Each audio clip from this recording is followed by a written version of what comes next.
Hello everybody, welcome back to the channel for another video today. Happy Tuesday. I'm coming at you guys today with a new study that I just found that is quite shocking and quite honestly a little bit disappointing. So we are just going to go ahead and jump into this new study that focused all on insurance coverage of Zepbound, Wegovy, pretty much all of the GLP-1s for weight loss. So let's go ahead and jump on into it. I have all of my notes here written down as always. So if I look down, that is what I'm looking at. But essentially, JP Morgan, which if you don't know who JP Morgan is, like, what you doing? JP Morgan every year, so this is not a new study, they do it every single year, they survey 40 executives, so 40 top executives of some of the biggest companies in the country.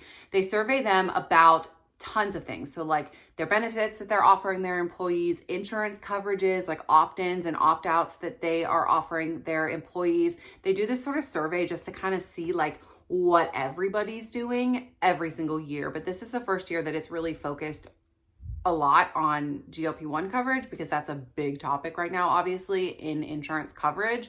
So in terms of just the GLP-1 coverage, we're not going to go into like the full report on all the other things that all these companies are offering. But if you want to check that out, I will link down below like the study.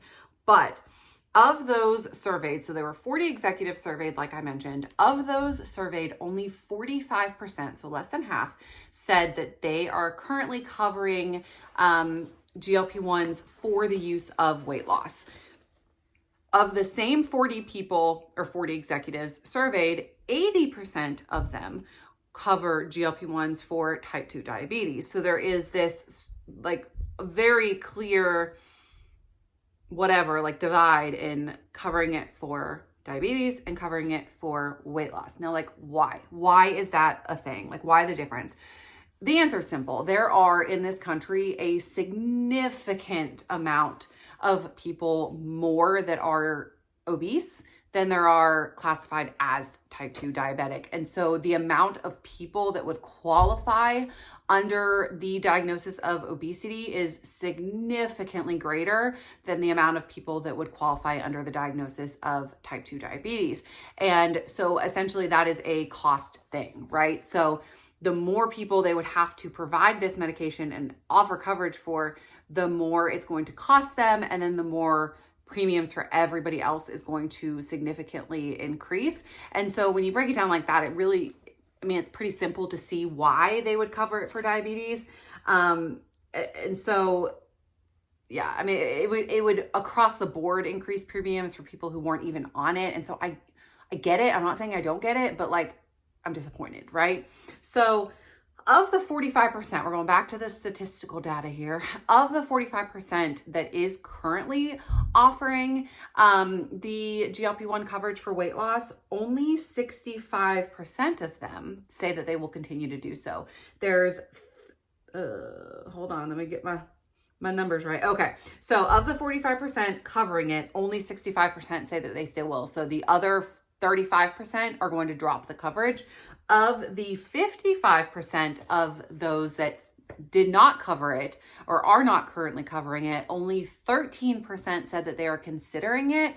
And the remainder said that they are unsure, undecided, leaning towards a no. So even with like the 45% that was as of the time of the survey, 65% of that 45% are going to be dropping coverage, and then you're only getting another 13% re-adding coverage from the no's to begin with. So the amount of these executives that are going to be offering it is still way under 50%, right?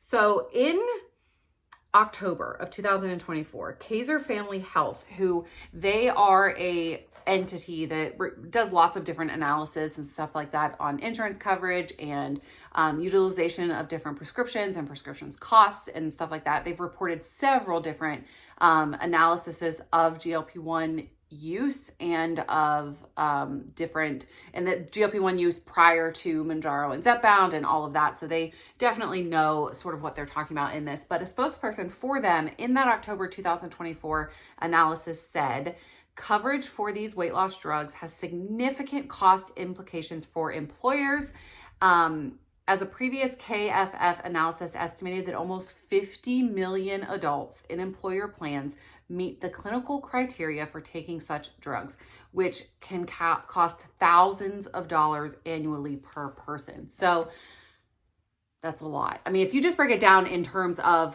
the 40 executives, say we'll just put them all in that pot, right? So you got 40 executives, 50 million. That's 10 million, give or take, persons per, I realize that there's much more than 40 things. I'm just kind of trying to break it down a little bit.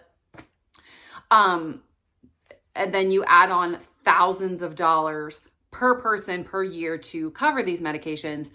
I mean, even if a company only had 500 or 600 employees that they were offering GLP-1 use to, and 400 of them took it, because if we're looking at 50 million people, that's a lot of people. So if you're saying, even 300 people, and then you're adding, say, $10,000 per year per person for 300 people, that's a lot of dollars. That's $300,000 that you are then transferring over into the different cost breakdown, the way it works out for everybody. So while I understand, I don't want to understand, if that makes sense. So however, there's kind of an end to this, or a bright side, or whatever. So a lot of officials, a lot of people who study this and report on this and analyze things, they believe that if Medicare were to extend coverage, then a lot of the other insurance companies would. So Medicare will have, if you are familiar with Medicare at all, they will have sort of this price. There's a Medicare pay schedule. And so for whatever you're using, if you're going to the doctor for a checkup, if you're going to pick up a prescription, there is a pay schedule or fee schedule that Medicare will pay for that service. And so if a lot of people believe that if Medicare were to cover GLP-1s for weight loss and come out with what the government feels is sufficient to pay for these medicines, that could kind of transfer over to cost differences and coverage, more increased coverage throughout, commercial insurance plans or whatever.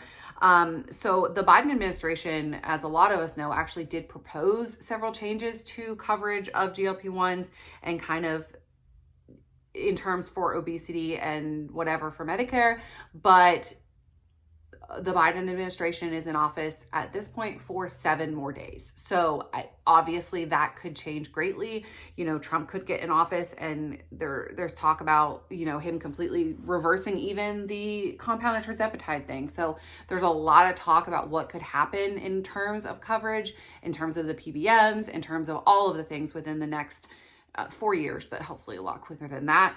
I'm not saying that what I believe, or if I believe that he will, or if I believe that he won't. I'm just saying what's being said, right? Like just providing information, not opinion on this specific matter. But so currently Medicare does cover Wegovy for cardiovascular benefit, because they have proven through statistical data that Wegovy can lower the risk of cardiovascular illness, stroke, recurring strokes, if you're somebody that had a stroke previously, and all of that. So Medicare does cover Wegovy. And then it also, with the new sort of thing coming out about Zepbound and sleep apnea, the coverage for that should be looming as well. So that's actually something that my mom might benefit from, because she does have sleep apnea. And I was like, oh my gosh, you need to talk to the doctor about this and see if that's something that is going to be able, because she's on compound. And as we all know, that looks like it is not going to be sticking around. But one thing that I took away from this study that I think is telling is when JP Morgan picks the 40 executives that they are going to survey for this, they pick very top high performing executives. Okay. So these companies are worth millions and millions and millions of dollars, all 40 of them.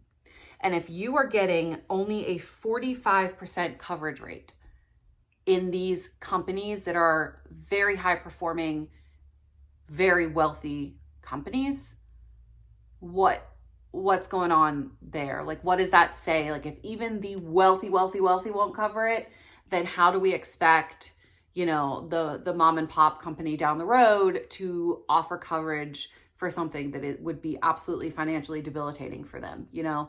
So I think it says a lot that even the rich guys don't want to pay for it. Like, I mean, a lot of the time, so that's how they stay rich. Fun fact, they don't want to pay for anything. But anyway, I thought that was my takeaway from this. Like, you're picking 40 companies that are really well off, and even they, most of them, are not offering coverage for obesity. And one thing my mom and I talked about recently, just yesterday, in fact, was something that our doctor always says to us, because everybody in my life goes to him.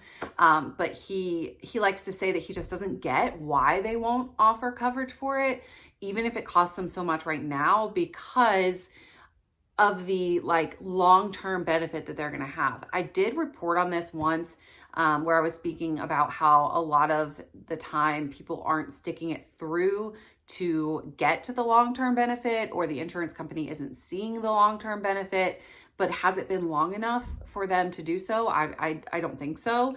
So I think it's interesting that they won't cover it, when if you take obesity out of the picture through the use of these drugs, okay, then you're getting rid of a lot of heart related issues, stroke, sleep apnea, so many cancers that are related to obesity, arthritis and joint pain and knee problems and knee replacements that you're going to have to pay for, hip replacements, because you carry more weight on your body, you're weakening everything. So the amount of things that the insurance company could get away with not paying 10, 15, 20 years down the road, if they would just pay for this now, is like, would you rather pay for, you know, chemotherapy for a obesity related cancer, or this injection? Or would you rather pay for a hip replacement or a knee replacement, or this medication? It's just absolutely insane to me. In my mind, it's like, do they want us to stay sick? Are they trying to keep us ill by denying this to us, and then, or making it so inaccessible? And then we still have all these diseases, but then they have to pay for those diseases. You see, it just goes in a circle. If you really think about it, it's like a lot of like conspiracy theorists would be like, they just want to keep us sick. But why would they want to keep us sick? Because then they got to pay for it. It's a whole thing, you know. It's you could talk yourself in circles about this topic.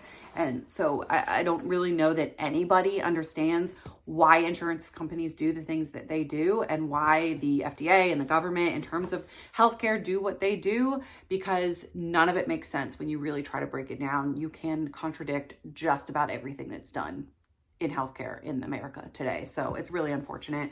And this is straight opinion. Disclaimer. You're about to get my opinion on something, but I think that it's absurd that we are at a point now where compounded tirzepatide is being taken away, so that access that people have had is being taken away, and your top 40 companies in the United States aren't even offering coverage to half of their employees, or only not even half of the companies are offering coverage to their employees. I said that wrong, but we're taking away accessibility for, again, all of these smaller company members and people that just can't afford to pay out of pocket for regular Zepbound. It all goes back to affordability and accessibility, and it's just, I really hope that in the future, sometime soon, hopefully when I'm still alive, that there is some type of overhaul to the healthcare system. I think that there's been so many good things to have come from like Obamacare and all of that, like the whole pre-existing condition thing. So many good things that have come, but with it have come these outrageous costs that for a lot of medicines. I mean, remember, I don't know if insulin is still as expensive, but do you guys remember like early 2000 when people were paying like $1,000 plus a month just for their insulin, which they quite literally need to survive? Like I don't need a GLP-1 to survive right in this moment, like today, but like Jane down the street needs her insulin, right? And the fact that it is that expensive is it's just mind blowing to me. I'm going off on a tangent, but it really is just so incredibly mind blowing how much it seems like certain organizations don't really care about our well-being and just want us to be sick. So anyway, I want to know your thoughts on this down below. I will link down below the study and the whole write-up about in terms of GLP-1 weight loss. But I think that's just a precursor. And unless there comes some significant change, maybe if Medicare does extend coverage, then things will change. But how are we expected to access it at paying like $1,200, $1,300 a month? I've actually heard recently a couple of people tell me that even with the coupon now, theirs is like $800+ I don't know if the coupon changed again, but like at that point, like that's an insult, right? Like if I can't afford $1,200, $1,300, how am I supposed to afford $800 to $900? Like $650 was bad, but like another $200 a month, that's a week's worth of groceries for my family, you know?